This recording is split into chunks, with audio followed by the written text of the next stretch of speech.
There is no doubt at all that genetics do play a huge part in not only life in general, but also when it comes to dropping fat and building muscle in bodybuilding and in fitness. Human genetics is the biological process where a parent passes certain genes onto their children. Every human being inherits these genes from their parents, and these genes in turn express different traits and characteristics. Okay, including your hair color, skin color, height, shape, etc. Another part of genetics is also you inherit certain diseases and disorders that get passed on from parents to their children. And another one is certain traits as well. So you inherit certain traits. Unfortunately for us, and basically every person alive on this planet, you can't actually control or have a say over the genetics you inherit from your parents, and we have to accept what we have been given. Now, depending on the kind of person you are and the way you look at your life, it's going to determine whether or not having a say over the genetics you inherit is either a good thing or a bad thing. All right, so I personally believe that not having a say over the genetics you inherit is a good thing, because it keeps, life interesting, it keeps everyone different, and the world is already so full of people not accepting who they are and wanting to change that. So our genetics is going to make us original. Everyone was created the way they've been created, obviously, for a reason, and I honestly believe the most important part of actually being happy in life is to just accept who you are and genuinely love yourself from within. Okay, I'm sure you have all heard the saying, for someone else to love you, you first need to love yourself. So this quote is very powerful and it's very true. Not only in terms of someone else loving you, but everything else you do in life. If you are not content with who you are going to be shy, you're going to be embarrassed easy, you are going to be insecure, which sucks because no one deserves to feel that way.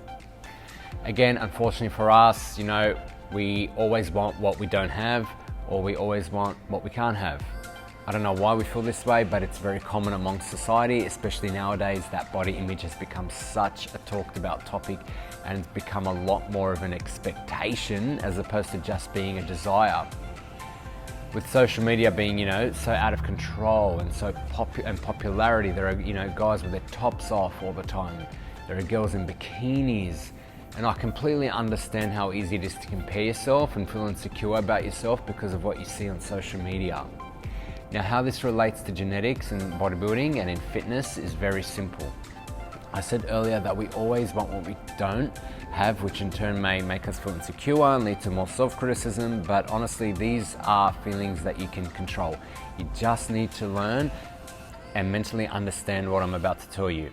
Okay, so I'm going to use the example of, Phil Heath, 5-time Mr. Olympia, going on 6. He's really famous in the bodybuilding world, and I'm going to compare him to, let's say, Greg Plitt, who's been on the cover of like 150 magazines, all right?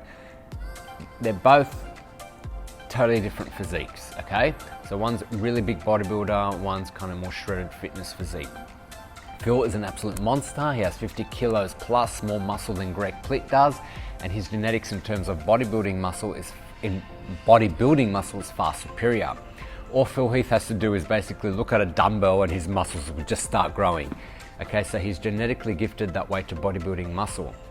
Now, what I mean by genetic gifted when it comes to building muscle and bodybuilding, it's absolutely everything falls into Phil's favor. He works extremely hard, but he's also very genetically gifted. He has, perfectly shaped muscles. His muscles, they insert at points where they are supposed to, and he has extremely deep cuts in between all his muscles.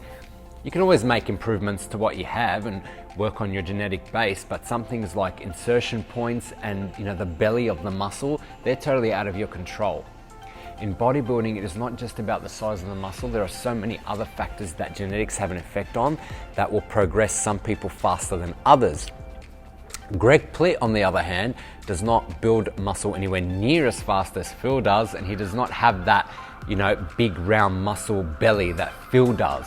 So in terms of building muscle, Greg's genetics are nowhere near the same as Phil's. However, they are both the biggest names in the industry. Okay, so Phil is currently the best, biggest bodybuilder. Mr. Olympia, he's won it about 6 times. Greg was the most famous fitness model of all time, okay? So just because Phil has better genetics in terms of building muscle doesn't really mean anything in this case, as they are both extremely successful in what they both do. When both of their careers come to an end, which unfortunately for Greg it already has, they are both going to be remembered as one of the greatest of all times, okay? You can always excel in what you have been given. Everyone is unique and you need to use what makes you unique to your advantage. As I said earlier, that we always want what we can't have. You know, if you're a really skinny guy and you find it hard to build muscle, chances are you want to be bigger and you wish you had the genetics of the guy with the bigger physique. If you're a much larger guy and you find it hard to lose weight, chances are you're going to wish you had the much smaller build so you can have that kind of athletic look with a full six-pack. Same with females. If you're a bigger girl with curves, chances are you wish you were skinnier and were able to look like a catwalk or a runway model. And if you were a slimmer girl with less curves, chances are you're gonna wish maybe you had more curves and you're gonna wish you weren't as skinny. I really do believe it is genetically programmed into us humans to just constantly want what we don't have. The most important piece of advice I want you to take away from this video is not to focus on what you don't have and appreciate what you do have, because I promise you somewhere out there in this world there is someone who wishes they had your genetics, okay? The key to using your genetics to your advantage is to accept who you are and full on work your ass off every day and become a better version of the person you are, and also to improve, and just improve on what you dislike about yourself. Just because you find it hard to lose weight does not mean you can't lose it. No matter who you are or what genetics you have inherited, you are still 100% capable of losing weight. There is not one client or one person I've ever met or ever worked with that I couldn't get them to drop some fat. It just comes down to the work ethic. Yes, some people lose fat faster than others, some people have bigger builds, some people have bigger muscles, but if you put in the work, you literally give everything you have trying to drop fat, I do not believe there is anyone out there who is genetically incapable of losing that weight. It also works for the opposite way. Just because you're skinny and you find it hard to build muscle, I promise you that, you're not genetically incapable of building muscle. Once again, it's going to be harder for you to build muscle. There'll be people out there who build it a lot faster, but you are still 100% capable of building that muscle. It might just take a little bit longer. Now, as I mentioned earlier, it's not just about building muscle and losing fat when it comes to how genetic affects the results we see in the gym. The shape of your muscles, the muscle insertion points, and your muscle belly will vary from person to person. So I'll use biceps as an example. Some people have a really tall peak in their bicep. It looks like it's a circle-shaped rock inserted in the bicep, and others have, like myself, more of a longer extended bicep. It's not created by the way you train. It's not built from using different training variation. It's just purely genetically shaped.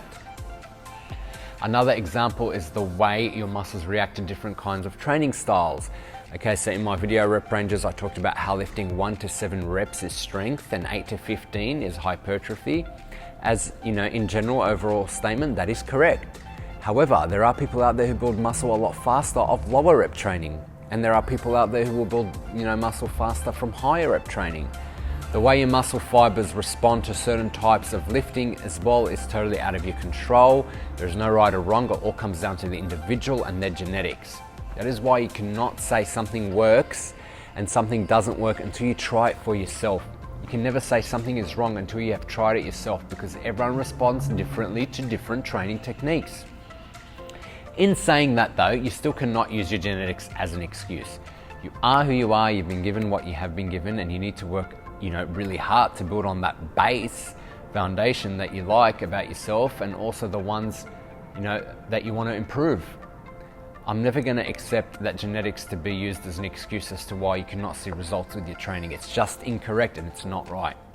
No one on this planet is incapable of seeing results with their training due to genetics they've inherited. Okay, obviously for me personally, I wish my abs were a lot blockier with much deeper cuts. I drop fat very fast, making them visible, but I just wish that those cuts in the abs were bigger. So even for me, I'll admit it, I'm far from perfect. I wish I had genetics to fix all the issues. with my own body. But the key in this game and the key to life in general in terms of genetics is to appreciate and love what you have been given and work your ass off to improve those areas that you don't like. Everyone's beautiful, big, small, fat, skinny, it doesn't matter. Everyone has their genetic advantage and everyone has their genetic disadvantage. But like I said, the key is to use your advantages to your advantage and work your butt off to improve where you may be disadvantaged. We all need to accept the fact that we are never going to be perfect. We all have issues and we all wish we had that, what we don't. But at the end of the day, and far more important than wishing for what we don't have, is appreciating what we do. Never ever get yourself down about what you don't have. Work harder than you've ever worked before to capitalize on what you do have and improve those areas where you are lacking. It just comes down to your work ethic. You are genetically programmed the way you are for a reason, and you need to appreciate that. You can always improve on every aspect within your body and with everything you do in life in general. You just need to work really hard. We are all amazing people. We all have amazing talents. We are all beautiful in our own way. So you must just appreciate and love who you are. Every day you need to work on becoming a better version of that person. Progression and self-acceptance is very important when it comes to fitness and to being happy.